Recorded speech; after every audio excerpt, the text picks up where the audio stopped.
నేను నీ పాపములను జ్ఞాపకం చేసుకొనను. యెషయా 43:25. అందరూ పాపం చేసి దేవుడు అనుగ్రహించి మహిమను పొందలేకపోతున్నారు. అబద్ధము, దొంగతనము, వ్యభిచారము, నరహత్య, ఇలా చాలా పాపాలున్నాయి. కొన్ని కనబడే పాపాలు, కొన్ని కనబడని పాపాలు కలవు.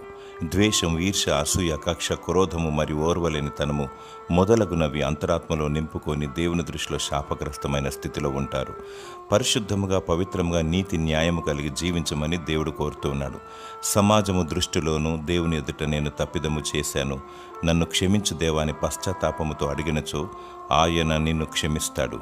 యేసు ప్రభు నీవు నీతిమంతునిగా తీర్చబడడానికి ఆయన శిలువలో చనిపోయి తిరిగి లేచాడు. పాపాలు క్షమించే అధికారం గలవాడు. మన అపరాధములను ఒప్పుకొని విడిచిపెట్టాలి. దేవుడు క్షమిస్తాడు, మర్చిపోతాడు. మనుషులు నిన్ను క్షమించరు, మర్చిపోరు. శాశ్వతమైన ప్రేమతో దేవుడు నిన్ను ప్రేమించుచున్నాడు. దేవుని స్తుతించు. దేవుడు నిన్ను క్షమించి నూతనపరిచి సమృద్ధిగా నిన్ను దీవించునుగాక. ఆమేన్.